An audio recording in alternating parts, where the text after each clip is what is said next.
Over 440 people have died in the violent protests in Bangladesh, leading to Sheikh Hasina's forced resignation and her fleeing Bangladesh and then eventually landing here in India. High drama has unfolded in the last 24 hours. But the BSF has now sounded a high alert at the 4,000-kilometer long India-Bangladesh border. Union Home Minister Amit Shah, Foreign Affairs Minister S. Jaishankar and the National Security Advisor Ajit Doval are in fact meeting to discuss the border strategy. Speaking in Parliament today, the External Affairs Minister said that Sheikh Hasina requested permission at a very short notice to come to India following her resignation as the Bangladesh Prime Minister. He said that the situation on the ground is still evolving and that the government is in close and continuous touch with the Indian community there. Now, many India-Bangladesh trains flights continue to remain suspended and exports worth over $300 million have been affected so far. Meanwhile, Bangladesh Parliament has been dissolved and a new interim government to be advised by Nobel laureate Muhammad Yunus is taking shape in the crisis-hit country. Protesting students who demanded that Muhammad Yunus should lead the government also made it very clear that they will not concede to a military-led government. Trying to flee, the ex-IT minister of the country was detained at the airport. While India has extended temporary refuge to the old ally Sheikh Hasina, with no clarity yet on when and where she will go, it is a fine balancing act for New Delhi today and for the coming few weeks. Like I said, our team of reporters will be joining us across key locations. Saurabh Gupta reporting live from the Indo-Bangladesh border, Vasudha Venugopal reporting from Parliament, Mohammad Ghazali from the Hindon airport, and Farid Hossain, the editor of the United News of Bangladesh. But before we get you a 360-degree perspective on what really is happening across key locations as far as this story is concerned, let's just quickly listen in to what the Foreign Affairs Minister S. Jaishankar said in Parliament today. We are in close and continuous touch with the Indian community in Bangladesh through our diplomatic missions. We are also monitoring the situation with regard to the status of minorities. There are reports of initiatives by various groups and organizations to ensure their protection and well-being. We welcome that, but will naturally remain deeply concerned till law and order is visibly restored. Our border guarding forces have also been instructed to be exceptionally alert in view of this complex situation. In the last 24 hours, we have also been in regular touch with the authorities in Dhaka. There was growing violence, including attacks on public buildings and infrastructure, as well as traffic and rail obstruction. The violence continued through the month of July. Throughout this period, we repeatedly counseled restraint and urged that the situation be diffused through dialogue. On 4th August, events took a very serious turn. What was particularly worrying was that minorities, their businesses and temples also came under attack at multiple locations. On 5th August, at very short notice, she requested approval to come for the moment to India. We simultaneously received a request for flight clearance from Bangladesh authorities. She arrived yesterday evening in Delhi. We are in close and continuous touch with the Indian community in Bangladesh through our diplomatic missions. There are an estimated 19,000 Indian nationals there, of which about 9,000 are students. The bulk of the students, however, have already returned to India in the month of July on the advice of the High Commission. In terms of our diplomatic presence, in addition to the High Commission in Dhaka, we have assistant High Commissions in Chittagong, Rajshahi, Khulna and Sylhet. It is our expectation that the host government will provide the required security protection for these establishments. We look forward to their normal functioning once the situation stabilizes. All right, so that pretty much sums up how New Delhi is looking at the ongoing situation. S. Jaishankar there making a very comprehensive statement in Parliament. Meanwhile, let's also get an update on what is happening at Ground Zero in Bangladesh at the moment. Farid Hossain, the editor of the United News of Bangladesh, joining us. Appreciate your time. Thank you very much for being with us on NDTV this evening. We're given to understand that the Parliament has been dissolved. The interim government is going to be taking shape. What is the latest political developments that you can share with our viewers at the moment? Thank you. You're right. The president dissolved the parliament on the demand of the student leaders, the protesters, now from the six-member group. So they earlier demanded that the parliament be dissolved by 3 p.m. today. The president has done that accordingly. And now the leaders are, I think they will be meeting the president sometime tonight. And they have a list, of the interim government, the way they see it, that has been distributed to the media here. And even all the lists, one name is common, Dr. Mohammed Yunus. He will be the chief advisor. And then there are, people from the media, from academy, economists, environmental activists, and so these are the people, they have in mind. So I think they are going to place that to the president. We'll shortly know what are the names, but one thing is certain: the Dr. Mohammed Yunus, if he has this, so he will be the chief advisor. Now they have also set a term for the interim government. They said that it should run at least 3 to 6 years, and then they should hold the election and amend the constitution so that no further general election is held under a party government. So that was a major dispute in Bangladesh when Sheikh Hasina held the last election on January 7. The opposition demand was that it be held under a neutral caretaker administration, which was in place before. Yes. But Hasina refuted them. So this is one thing. Then Khaleda Zia, the BNP leader, she has already been released, but she is in hospital still because she recently had a bypass surgery. So she will be released sometime soon, or she will return to her house soon. Meanwhile, her Yes. son was, that was in exile in London and convicted on corruption charges. What as a senior journalist, Mr. Farid Hussain, in Bangladesh at the moment, what are you hearing about what could perhaps be Sheikh Hasina's next move? Sheikh Hasina, it's very unclear because her son, already had spoken to BBC and said that his mother is not returning to politics anytime soon. So the move is that we hear from here, from Bangladesh, that she's trying to go to UK, and some other places are also being mentioned. And, all within the realm of speculation at the moment. But you raised some very important points about the state of the democratic processes in Bangladesh, and I want to also get your perspective, Farid Hussain, on what has led to this. But do stay on with us, because we also have our team of reporters who've been tracking all of these details and developments of this big story, and I want to just quickly get in a word from them as well. Saurabh Gupta joining us live from the Indo-Bangladesh border, Mohammad Ghazali reporting live from the Hindon Air Base, which is where Sheikh Hasina landed yesterday, and Vasudha Venugopal reporting live from Parliament. Vasudha, to you first. The big challenge at the moment is for the government of the day to walk that fine balancing act between keeping in touch and keeping the hotline open with the new establishment or the to-be-formed establishment in Bangladesh, and yet we have already extended refuge to Sheikh Hasina. So that's the big balancing act that New Delhi is playing right now.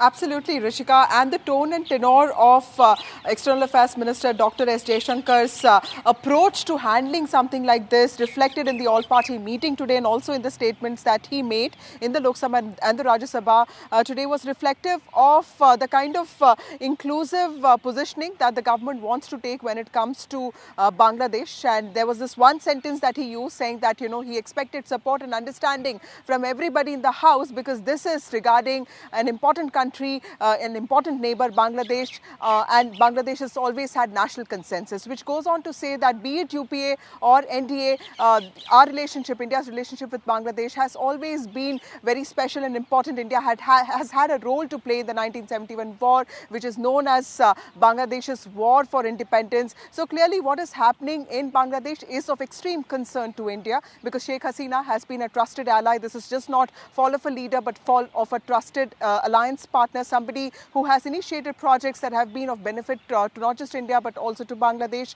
And Bangladesh has been pivotal when it comes to handling, stalling China's growing prominence in that whole sub-region.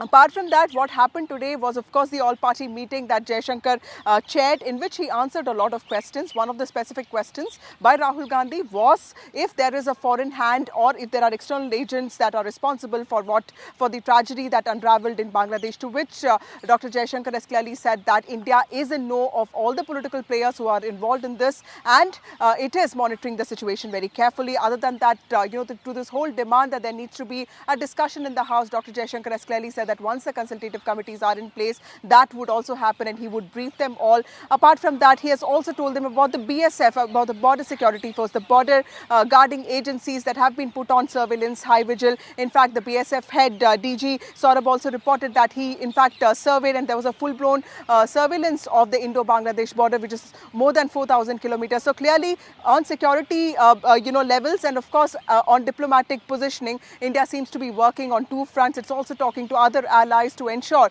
that the situation in Bangladesh is stabilized. But my sources in intelligence and also security agencies are also telling me that Ms. Hasina is here to stay for some time, because India wants to give her that time to calibrate and sort of think about what her next course of action would be. And India also is most worried, most concerned and really vigilant about the situation that's happening in Bangladesh with respect to Jamaat growing in predominance, because this, apart from BNP, which is led by Khalida Zia, Jamaat is also a force that has the support of external agents, including Pakistan's ISI. These are, these are players which have actually given shelter to Ulfa and other insurgents, which have actually created a lot of tension in India's northeast. So that is of worry to India, because this is India's immediate neighborhood.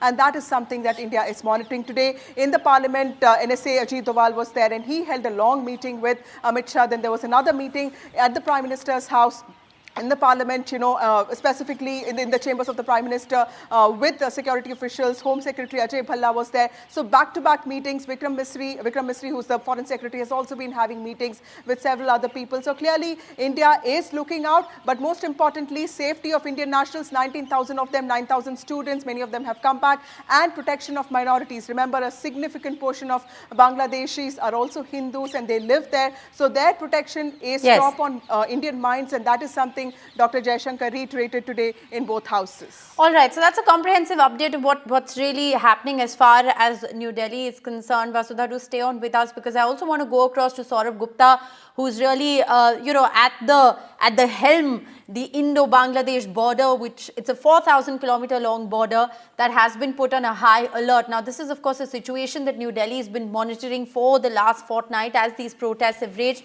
Saurabh, what is the situation on the ground? We're given to understand that a high alert has been sounded. The Director General of the BSF himself was at the front to review the situation. What's the update there?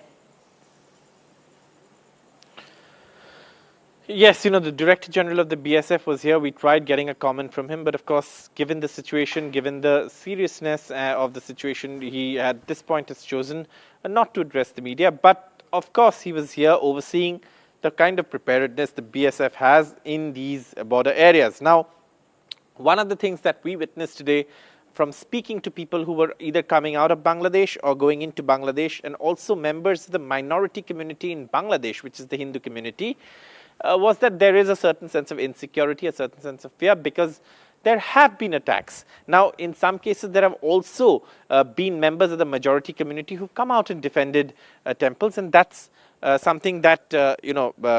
Jaishankar mentioned, and he said, but we continue to be vigilant, and there is concern. There's immense amount of concern because there are certain extremist elements as well. And, one has to be wary of those elements. So therefore, this is something that is clearly on the minds of anyone who's watching the Bangladesh situation. And, the minority community in Bangladesh does feel insecure at this point. Though we've heard, even from top BNP leaders, there should be no attacks on minorities. There should be, this is a moment for Bangladesh to move towards a new, bright, democratic future. But at the end of the day, the situation on the ground hasn't really reflected that. And, But Saurabh, if I can just interrupt you here, what are you picking up from your sources? The fear at the moment is an influx. The fear at the moment is some kind of a repercussions because we've given, at least refuge for the time being to Sheikh Hasina. What is the main fear on the basis of which this high alert has been sounded? There are multiple elements to that. One is, of course, that, there are elements in that system who are, perhaps some, a force that the minorities, the Hindu community in Bangladesh is, afraid of. And if those elements, take center stage in politics, then that is something that could be worrying. But the BNP leadership has spoken about it.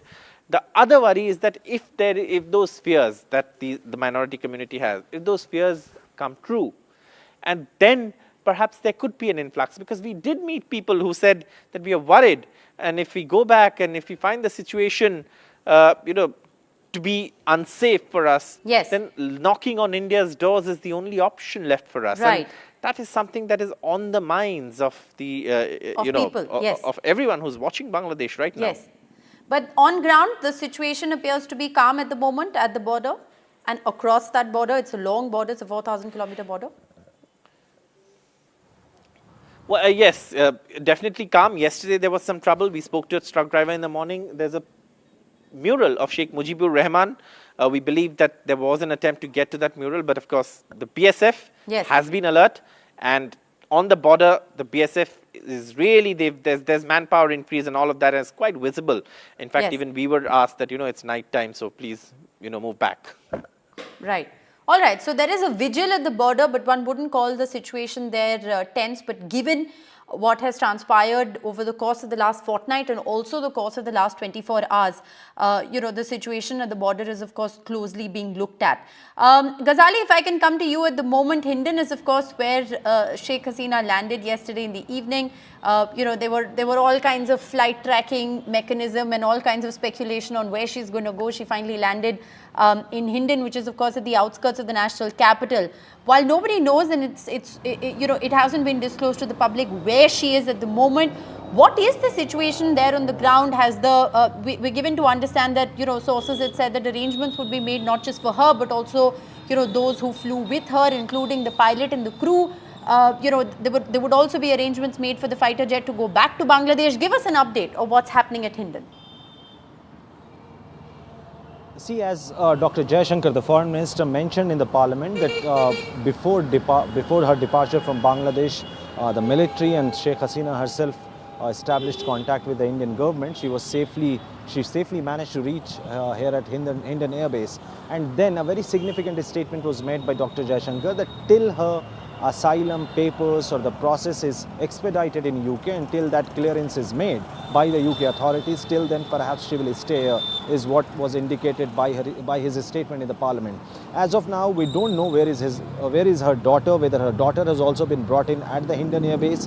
Since morning, there has been no update whether she will be moved out or she will be relocated from the Hindon Air Base. But what we know so far is that she is inside Hindon Air Base, and there has been proper arrangement before she arrived, and she will continue to stay there as long as there is no update from UK as far as her asylum is concerned.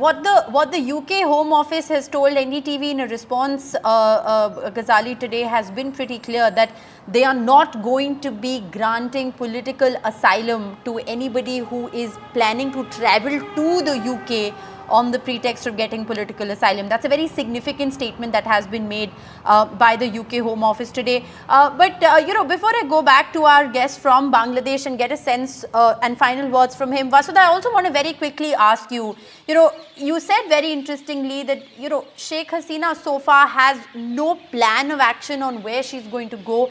it does look prima facie that she could be here for a couple of days.